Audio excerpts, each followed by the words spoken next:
I don't know whether it's about feeling free. It's about enjoying the music and enjoying dancing with a partner.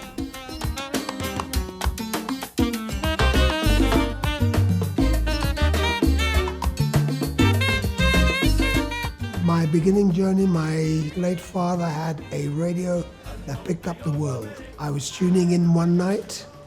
I was 13, 14, and I heard the American Forces Network from Germany, and I heard a band called Machito, which was a Latin jazz band. Not far from where I lived was an area that was like a mini West End. A friend and I walked past the doorway and I heard Latin music coming up the stairs. I looked in and they were dancing. Went home, I changed, went back, tried to get into the club, even though I was underage, managed it, and have never looked back.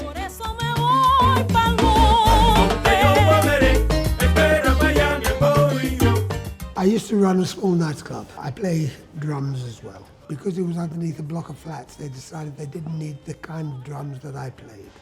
So I became the manager. And it was a members-only club. And then when that closed, at the time I'd met my late wife. The music scene was dying in London, and the DJs were coming in with the discos, and there was no work for live music. So we emigrated, went to Canada, lived in Toronto. I managed to play with a Mexican band on a Saturday night, occasionally. A lot of fun. And we stayed there 16 years. My late wife couldn't tolerate the winters, so we came back. We used to go dancing weekends. Until I lost my wife, we danced every weekend. I sat at home for 2 years, feeling sorry for myself. One of my sons bought me a ticket to see a live band because he knew I liked live music. It was a Colombian band. It was presentable. I saw them dancing and I thought to myself, well, I can do that.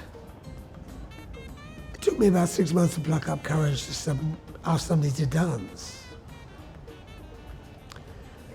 When I did ask somebody to dance, they looked me up and down and said, can you?